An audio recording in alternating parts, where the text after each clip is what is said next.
வணக்கம். என் பேர் முருகன் பேனு. நான் பிறந்த இடம்னு பார்த்தீங்கன்னா, நான் பட்டர்வர்த் பாய். பிறந்து ஒரு 2 மாதத்துலேயே கேலுக்கு அம்மா அப்பா கூப்பிட்டு வந்துட்டாங்க. சிலங்கூர் மாநிலத்தில் அம்பாங்கில் தான் வளர்ந்தேன். அங்கேருந்து வந்து அம்பாங் தமிழ் ஸ்கூலில் படித்து 6 வருஷ காலம் அது முடித்த பிறகு அங்கேருந்து வந்து முன்னங்கா ஸ்கூல் முலை ஸ்கூலில் படித்தேன். ஸோ அது முடித்த பிறகு ஒரு தனியார் கல்லூரியில் என்னுடைய மேல் படிப்பை தொடர்ந்தேன். ஒரு இன்டீரியர் டிசைனராக படிச்சுக்கிட்டே இருக்கும்போது இந்த துறையில் வந்து ஒரு கன்ஸ்ட்ரக்ஷன் துறையில் வந்து சீனர்கள் கூட சேர்ந்து வேலை செய்தேன். அந்த காலகட்டத்தில் என்னோடய அண்ணன் வந்து இந்த பிஸ்னஸில் இருந்தாங்க. அதாவது வந்து சின்ன சின்ன ஃபர்னிச்சர் சப்ளை பண்ணுறது, கிச்சன் கேபினெட் செய்கிறது. ஸோ அவருக்கு ஒரு ஹெல்ப்ஃபுல்லாக இருந்தோம். அப்புறம் பிரதருக்கு வந்து ஃபுல்லாக ரைட் ஹேண்ட் மேனாக நான் தான் இருந்தேன்.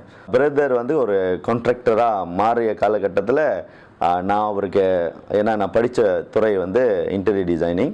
ஸோ அப்புறம் சிவில் டிகிரி செஞ்சோம். ஸோ அப்படியே வந்து படிப்படியாக அவருக்கு ஹெல்ப் பண்ணிவிட்டு தென் நம்மளோட ஃபேமிலி வந்து ஒன்றா, நான் பிரதரு, ஸோ நம்ம ஒன்றா தான் பிஸ்னஸ் பண்ண ஆரம்பித்தோம்.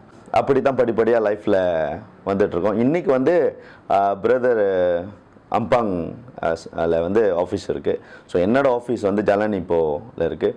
நம்ம வந்து construction, interior design and bill அப்படின்ற ஒரு கான்செப்டில் நம்ம ஒரு கன்ஸ்ட்ரக்ஷன் கம்பெனி வச்சுருக்கோம். வெட்டிங் ஈவெண்ட் பிளானர் கம்பெனி ஒன்று இருக்குது, பென்விஷா ட்ரீம்ஸ் அப்படின்னு.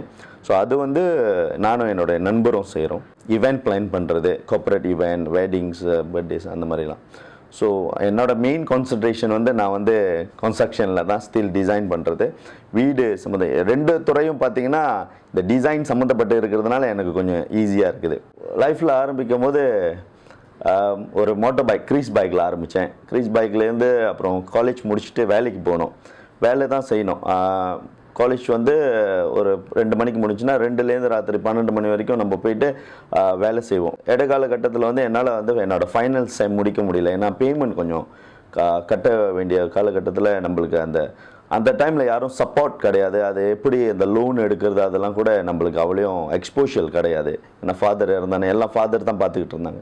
ஸோ ஃபாதர் இறந்தானே அந்த எக்ஸ்போஷல் இல்லாத ஒரு காலகட்டத்தினால என் படிப்பை தற்காலிகமாக நிப்பாட்ட வேண்டிய ஒரு சூழ்நிலை.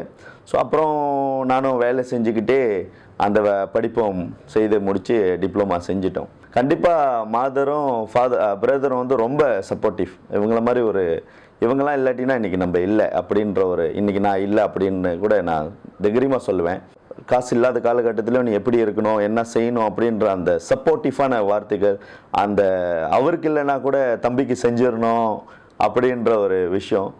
இந்த துறையில் பார்த்திங்கன்னா, இந்த இன்டீரியர் டிசைன் துறையில் பார்த்திங்கன்னா நிறைய வந்து மற்ற இனத்தவர்கள் தான் இருக்காங்க. நம்ம அதில் வந்து, ஏன்னா நான் படிக்கிற காலகட்டத்தில் என்னோடய காலேஜ்லேயே மொத்தம் 5 பேர் தான் அதை செஞ்சோம். ஸோ இப்போ வந்து இது சம்மந்தமாக படித்த 5 பேரில் 2 பேர் தான் அந்த வேலை செய்கிறோம். ஸோ படிப்படியாக இதை கற்றுக்கிட்டு இன்றைக்கி வந்து என்னால் ஒரு கம்பெனியை நிர்வாகம் பண்ண முடியும்னா இந்த மாதிரி அடிப்படையான விஷயங்கள்.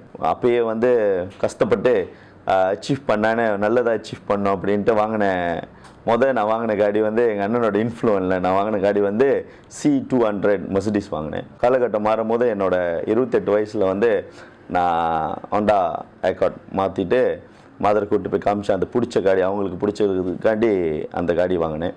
நல்லா வரணுன்ற எண்ணம் எனக்கு நிறைய இருந்ததுனால என்னையே நான் எப்பொழுதும் மோட்டிவேட் பண்ணிக்குவேன். செல்ஃப் மோட்டிவேஷன் எப்பொழுதும் வந்து ரொம்ப இம்பார்ட்டன்ட் லைஃப்பில், நம்ம நல்லா வரணும் அப்படின்னா. ஸோ அந்த மாதிரி நம்ம லைஃப்பில் வந்து, என்னோடய லைஃப்பில் வந்து நான் நல்லா வர்றதுக்கு என்னுடைய நண்பர்கள், கண்டிப்பாக என்னோடய குடும்பம், ஸோ இவங்கெல்லாம் பெரிய காரணமாக இருக்காங்க. நிறைய கஷ்டங்கள் வரும்.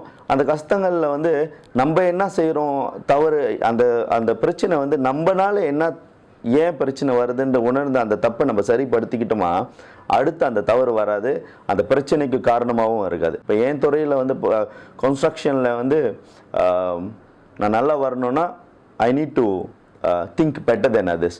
ஐ ஹேவ் டு திங்க், உங்கள் இடத்துலேருந்து யோசிக்கணும், என் கஸ்டமர் இடத்துலேருந்து யோசிக்கணும். அவங்களுக்கு என்ன டிசைன் பிடிக்கும், என்ன கான்செப்ட் பிடிக்கும், அது எப்படி இம்ப்ளிமெண்ட் பண்ணலாம், என்ன விதமான ஸ்பேஸ் இருந்தால் அவங்களுக்கு வந்து கம்ஃபர்ட் ஜோனில் இருப்பாங்க.